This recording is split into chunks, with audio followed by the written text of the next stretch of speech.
আমার শেষ প্রশ্ন, এটা আমার মনে হয় খুবই ভাইটাল প্রশ্ন, আপনাকে আমি জিজ্ঞাসা করছি, আমি অনেক নেতাকেই জিজ্ঞাসা করেছি। হ্যাঁ, মার্কেটে ছড়ানো হয়, রটানো হয় আইএসএফ একটা সাম্প্রদায়িক দল, মুসলিমদের দল। এই যে এই একটা জিনিস ছড়ানো হচ্ছে, যেখানে আপনি একজন হিন্দু, আইএসএফ এর বড় একটা জায়গায় রয়েছেন, বিশ্বজিৎ দা রয়েছেন, তরুণ নেতা নেত্রী হিন্দু পরিবার থেকে উঠে আসছে, তবুও যে এই তকমা লাগিয়ে দেওয়া হচ্ছে আইএসএফ মুসলিমের দল, সাম্প্রদায়িক দল, কিভাবে কাউন্টার করবেন? তো প্রথম কথা বলি, যারা বলে সাম্প্রদায়িক দল তারা সাম্প্রদায়িকতার ডেফিনেশন জানে না।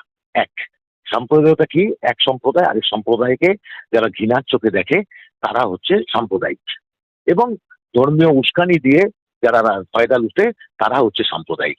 আমি 1 নম্বর প্রশ্ন করি, মমতা ব্যানার্জি, আপনার যদি হুমায়ুন কবিরের কথাটা শোনেন, হুমায়ুন কবির কি বললেন? যে আমরা 70%, 30%কে জলে কেটে ভাসিয়ে দেবো।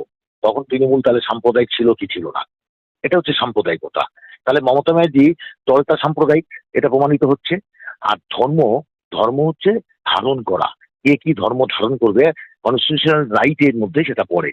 আর আমাদের সংবিধানের প্রথম কথাই আছে, we the people of India, অর্থাৎ আমরা ভারতীয় জনগণ। এবার ভারতীয় জনগণ, প্রত্যেকটা ভারতীয় জনগণ তার মানে নিজস্ব ধর্মচারণ করা, নিজস্ব খাদ্যাভ্যাস করা, সব আমার সংবিধানের রাইটের মধ্যে বলা আছে। কাজেই কোনো ধর্ম নিয়ে রাজনীতি করা হচ্ছে সবচেয়ে বড় দুর্নীতি। আইএসএফ সেটা করে না। আইএসএফ এর 5 বছর জন্ম হয়েছে, সে একবারও কি বলতে পারবে না আইএসএফ কোনো ধর্মীয় চারণের মধ্যে গিয়ে হাজির হয়েছেন? যার ধর্ম সে করেছেন। কিন্তু বরঞ্চ উল্টো আমরা যদি দেখি, শুভেন্দু অধিকারী গিয়ে নামাজ পড়েন, ইফতার করেন, মমতা ব্যানার্জি হেজাব করে দিয়ে রেড রোডে নামাজ পড়তে চলে যান। ওনার ধর্ম তো ধারণ করা, উনি তো হিন্দু ধর্মে জন্মগ্রহণ করেছেন। আমি তাপস ব্যানার্জি, আজ অব্দি আমার রাজনীতির প্রেক্ষাপটটা অনেক বড়, কিন্তু আজকে হয়তো আইএসএফ এর আমি নেতা। 5 বছর, 5 বছরে তাপস ব্যানার্জিকে কখনো দেখেছেন কি হিজাব পরে বা ফেস টুপি পরে ইফতার মাহফিলে যাচ্ছি? বা নওশাদ সিদ্দিকীকে কি দেখেছেন তিনি গিয়ে দুর্গাপুজোর মণ্ডপ উদ্বোধন করছেন? অর্থাৎ ধর্ম ব্যক্তিগত বিষয়, ধারণ করা। অর্থাৎ একটা মানুষ জন্মের পরে সে হিন্দু কি মুসলিম সে জানে না, তাকে জানানো হয়, অর্থাৎ ধারণ করানো হয়। সুতরাং আমি, যেমন আপনি বললেন হিন্দু, আমি হিন্দু ঘরে জন্মগ্রহণ করেছি, কিন্তু আমি কমপ্লিটলি নাস্তিক, আমি কোনো ধর্মচারণ করি না।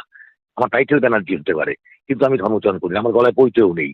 সুতরাং আমি আগে মানুষ হতে চেষ্টা করি, সবার উপরে মানুষ সত্য, তাহার উপর কেউ নয়। জীবে প্রেম করে যেই জন সেই জন সেবিছে ঈশ্বর। আমি এই পথে পথিক।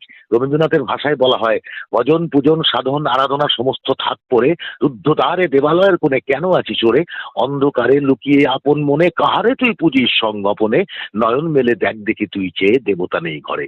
তিনি আছেন যেটায় মাটি ভেঙে করছে চাষ, পাথর ভেঙে খাচ্ছে যেটায় পথ খাচ্ছে 12 মাস, রৌদ্রে জলে আছেন তাহারই সাথে। অর্থাৎ রবীন্দ্রনাথকে দিয়ে আমি রাজনীতির ব্যবসা করব, নজরুলকে নিয়ে রাজনীতির ব্যবসা করব, বিবেকানন্দকে নিয়ে রাজনীতির ব্যবসা করব, কিন্তু রবীন্দ্রনাথকে মানবো না, নজরুলকে মানবো না, বিবেকানন্দকে আমি আত্মস্থ করব না। আর আমি তাপস ব্যানার্জি আইএসএফ এর লিডার বলছি, আমরা রবীন্দ্রনাথকে আত্মস্থ করেছি। অর্থাৎ জীবে প্রেম করে জন সেই জন সেবিছে ঈশ্বর। অর্থাৎ জীবে প্রেম, অর্থাৎ মানুষের সেবা করাটা মূল কাজ। তাহলে যারা মানুষের সেবায় নেমেছে, রাজনীতির দুটো দিক, একটা হচ্ছে দেশ সেবা। দেশ সেবা মানে কি? মানুষের সেবা। আরেকটা হচ্ছে পেট সেবা। তৃণমূল, বিজেপি এরা পেট সেবা করতে রাজনীতি এসছেন, পেট সেবা। যার জন্য দেখবেন তিনি সবচেয়ে বেশি পাওয়ারফুল টাকার দিক দিয়ে, কালো টাকার পাহাড় কিন্তু তৃণমূল বিজেপির মধ্যে। মানে দেখবেন কোটি কোটি টাকা বেরোচ্ছে তাদের কাছ থেকে, কিন্তু আমাদের কারো ঘর থেকে 1 লাখ টাকাও খুঁজে পাবে না, 10,000 টাকাও বাড়িতে পাবেন না। কারণ আমরা দেশ সেবা করতে এসেছি। যারা দেশ সেবা করতে আসে তারা সাধক হয়, তাদের কাছে ধর্মটা বড় কথা নয়, ধর্মটা একদম ব্যক্তিগত বিষয়।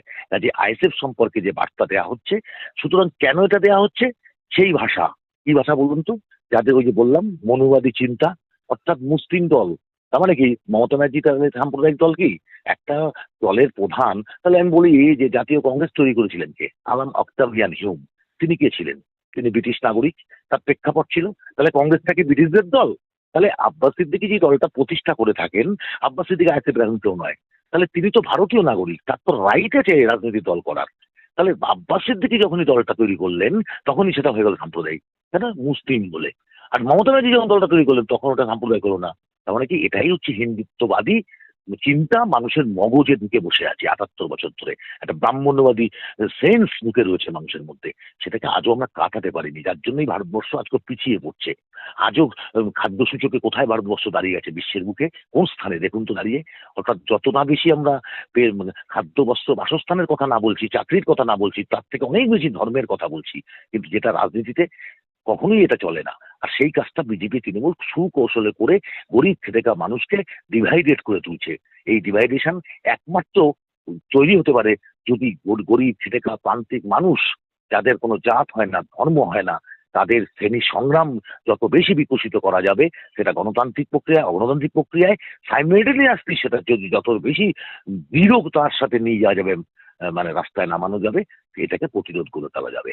এই জন্যই বলা হয় যে আপনার সাম্প্রদায়িকতা দাঙ্গার জন্য দাঙ্গা ঠেকাতে গেলে পাল্টা দাঙ্গা করেই কিন্তু দাঙ্গা ঠেকাতে হয়। সন্ত্রাসবাদীদের ঘরে যদি সন্ত্রাস ঢোকানো না যায়, তাহলে শান্তি ফেরে না। এটা এটাই হচ্ছে আসল সত্য।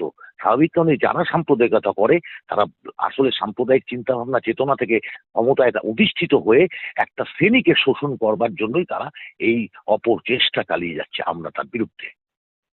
খুব সুন্দর বললেন। আচ্ছা, আমি আরেকটাই প্রশ্ন করবো, এই যে জোট,